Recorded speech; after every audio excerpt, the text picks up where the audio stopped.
বন্ধুসকল আপুনি যদি মোৰ চেনেলটো সাবস্ক্ৰাইব কৰা নাই সাবস্ক্ৰাইব কৰক আৰু কাষতে থকা বেল আইকনটো প্ৰেছ কৰি পিনি অল প্ৰেছ কৰক আৰু ভিডিঅ'টো যদি এতিয়ালৈকে লাইক কৰা নাই লাইক কৰক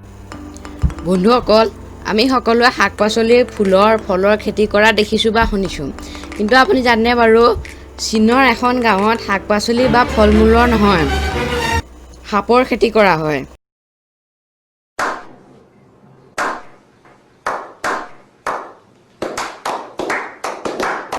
এই আচৰিত গাঁওখনৰ নাম হৈছে জিচিকিয়াও তেন্তে বন্ধুসকল স্বাগতম জনাই মোৰ ইউটিউব চেনেললৈ আজিৰ ভিডিঅ'টো অলপ পলম নকৰি আৰম্ভ কৰোঁ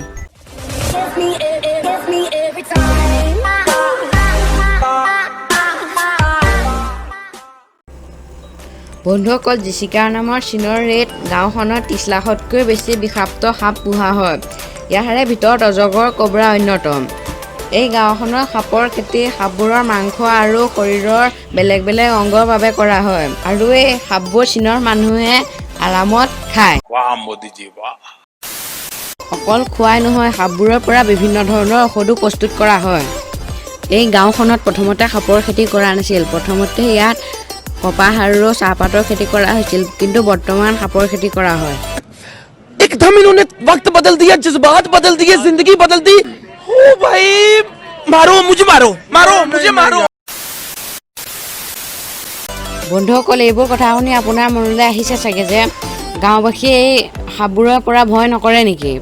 কিন্তু তেনে নহয় এই গাঁওবাসীয়ে 5 ষ্টেক স্নেক্স নামৰ এটা সাপলে বহুত ভয় কৰে এই সাপটোৰ নাম 5 ষ্টেপ স্নেক থকাৰ এটা কাৰণ আছে এই সাপটোৱে যদি কোনো মানুহক কামুৰে তেন্তে সেই মানুহজন মাত্ৰ 5 কোচ দিব পাৰে সেইবাবে এই সাপটোৰ নাম 5 ষ্টেপ স্নেক ৰখা হৈছে মিডিয়া ৰিপৰ্টৰ মতে ইয়াত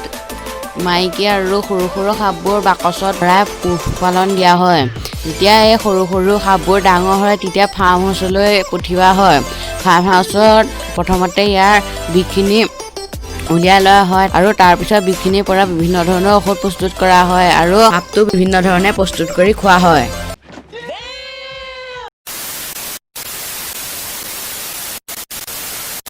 বন্ধুসকল ভাবক আপোনাক যদি সেই সাপবোৰ খাবলৈ দিয়া হয় আপুনি কি কৰিব মই হ'লে এনেকুৱাহে কৰিম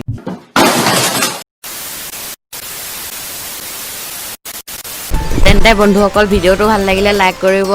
কমেণ্ট কৰিব আৰু এই গাঁওখনৰ বিষয়ে সকলোৱে জনাকৈ শ্বেয়াৰ কৰিব যদি আপুনি এনেধৰণে ইণ্টাৰেষ্টিং ভিডিঅ' চাব বিচাৰে মোৰ চেনেলটো ছাবস্ক্ৰাইব কৰিব আৰু কাষতে থকা বেল আইকনটো প্ৰেছ কৰিব মই লগ পাম নতুন এটা ইণ্টাৰেষ্টিং ভিডিঅ'ত তেতিয়ালৈ টাটা বাই বাই